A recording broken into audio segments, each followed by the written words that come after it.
नमस्कार दोस्तों, आप सभी का हमारे आज के वीडियो में फिर से स्वागत है। कहते हैं कि जब तक इंसान के मन में नफरत, घृणा, द्वेष ये सब भाव रहता है, उसके मन को शांति मिल ही नहीं सकती। आज की हमारी कहानी इसी से संबंधित है। एक दिन महात्मा बुद्ध अपने शिष्यों को उपदेश दे रहे थे। उसी समय उनके पास एक सुंदर युवक आया। उसने हाथ जोड़कर महात्मा जी को प्रणाम किया और फिर उनसे कहा, भगवान, संसार से मेरा मन उब गया है। लोग जिसे सुख कहते हैं उसे मैं दुख समझता हूँ। राजपाट, धन दौलत ये सब जंजाल ही तो है। अब मेरी इच्छा है कि मैं सन्यासी हो जाऊं, आपकी सेवा में रहूं और भगवान का भजन कर जीवन के बाकी दिन बिताऊं। कृपा कर आप मुझे अपना शिष्य बना लीजिए। मैं बहुत दूर देश से आ रहा हूँ। कचम्ब देश का राजकुमार हूँ। जैत्र सिंह मेरा नाम है। महात्मा बुद्ध ने उसे जवाब दिया, तुम्हारा विचार तो बहुत उत्तम है, पर अभी तुम मेरे शिष्य बनने के योग्य नहीं हो। मैं तुम्हें शिष्य नहीं बना सकूंगा। इस पर जैत्र सिंह ने घबराकर पूछा, भगवान, यह आप क्या कह रहे हैं? मैं बहुत उम्मीद से आपकी सेवा में आया हूँ। आप मुझे निराश न कीजिए। बतलाइए मुझे क्या करना पड़ेगा जिससे मैं आपका शिष्य बन सकूं? महात्मा जी मुस्कुराकर बोले, अच्छा सुनो, सन्यासी बनकर सुखी होने के लिए आदमी में ऊंचे गुण चाहिए। ईर्ष्या, बुराई और घृणा से बचना चाहिए। देखो, तुम्हारे पिता के दरबार में तुम्हारा एक मित्र था। दरबार में एक आदमी आया और वह तुम्हारे मित्र से मेल जोल बढ़ाने लगा। तुम यह बर्दाश्त न कर सके। तुमने उससे घृणा की और बेचारे को अपने मित्र से मित्रता न करने दी। सोचो, तो वह आदमी तुम्हारे मित्र से प्रेम बढ़ा रहा था। इसमें तुम्हारी क्या हानि थी? बेचारा दुखित होकर चला गया। अब वह तुमसे घृणा करता है। दूसरी और बात सुनो, एक बार तुम अपनी स्त्री पर जरा सी बात पे बिगड़ उठे। बेचारी कितनी रोई गिड़गिड़ाई, पर तुम न पसीजे। तुमने उसे घर से निकाल कर ही चैन लिया। अब वह तुमसे दुखी रहती है और घृणा करती है। जो आदमी आदमी से घृणा करता है उसे प्यार नहीं कर सकता। वह सन्यासी बनकर कैसे सुखी हो सकता है? जैत्र सिंह ने सिर झुका लिया और पिता के राज्य में लौट गया। जैत्र सिंह के पिता की मृत्यु हो चुकी थी। लोगों ने जैत्र सिंह को धूमधाम से राजा बनाया।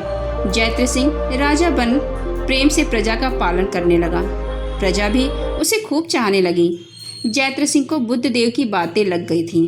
अब उसने अपनी गलतियों को सुधारने का इरादा किया। पहले तो उसने उस आदमी को बुलवाया, फिर उससे अपराध की क्षमा मांगी, उसे एक सुंदर महल रहने के लिए दिया और अपने मित्र से उसकी मित्रता भी करा दी। फिर जैत्र सिंह ने अपनी रानी को भी बुलवा लिया और उसे बड़े प्रेम तथा आदर से अपने पास रखा। दोस्तों, अक्सर आपकी प्रिय वस्तुएं ही आपके दुख का कारण होती हैं। कैसे, आइए जानते हैं।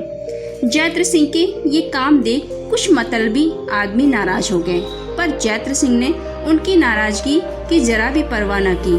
तब वे लोग जैत्र सिंह के छोटे भाई को भड़काने लगे। उन्होंने उससे कहा, राजा बनने के योग्य तो आप ही हैं। यदि आप राजा बनने की इच्छा रखते हो तो हम लोग आपकी सहायता करने को तैयार हैं। जैत्र सिंह का भाई उन सब की बातों में आ गया। तब सब लोगों की सलाह से आराध नामक एक क्षत्रिय को जैत्र सिंह की हत्या करने का काम सौंपा गया। जैत्र सिंह को भी यह बात मालूम हो गई, पर वह न तो डरा और न उसने अपनी रक्षा का ही कुछ प्रबंध किया। एक दिन जैत्र सिंह ने देखा कि एक आदमी नंगी तलवार लिए महल में आ रहा है। उसे देखते ही जैत्र सिंह सावधान हो गया। हत्यारे ने झपटकर राजा पर वार किया, पर इसी समय राजा के उसी मित्र तथा दूसरे मित्रों ने बिजली के समान लपककर हत्यारे को पकड़ लिया। राजा साफ साफ बच गया। तब जैत्र सिंह ने हत्यारे से पूछा, आराध, मैंने तुम्हारा क्या नुकसान किया है? तुम मुझे क्यों मारना चाहते हो? आराध ने जवाब दिया, आप बुरे लोगों से प्रेम करते हैं। आपसे मेरी ही नहीं राज्य भर की हंसी हो रही है। जैत्र सिंह समझ गया कि हत्यारा अज्ञानी है, इस पर तो दया करनी चाहिए। तब जैत्र सिंह ने सब लोगों से कहा कि आप लोग इसे छोड़कर बाहर चले जाइए। उन लोगों ने वैसा ही किया। तब जैत्र सिंह ने आराध से कहा, आराध, तुम मेरे भाई हो, हम तुम एक ही हैं। तुम्हारे अपराध पर मुझे कुछ भी रंज नहीं। बोलो, तुम क्या चाहते हो? यह सुनकर आराध रोने लगा और राजा के पैरों पर गिरकर बोला, महाराज, मैं पापी हूँ, मेरा अपराध क्षमा कीजिए। जैत्र सिंह ने उसे उठाकर गले से लगा लिया। यदि जयद्रथ सिंह ने आराध पर नाराजगी और घृणा की होती तो वह अपनी करनी पर इस प्रकार दुखी कभी भी नहीं होता। उल्टा वह हमेशा के लिए राजा का शत्रु बन बैठता। घृणा का व्यवहार ही बुरा होता है, उससे कब कौन सुखी हुआ है। उसी दिन जयद्रथ सिंह ने राज्य छोड़कर बुद्धदेव की शरण ले ली।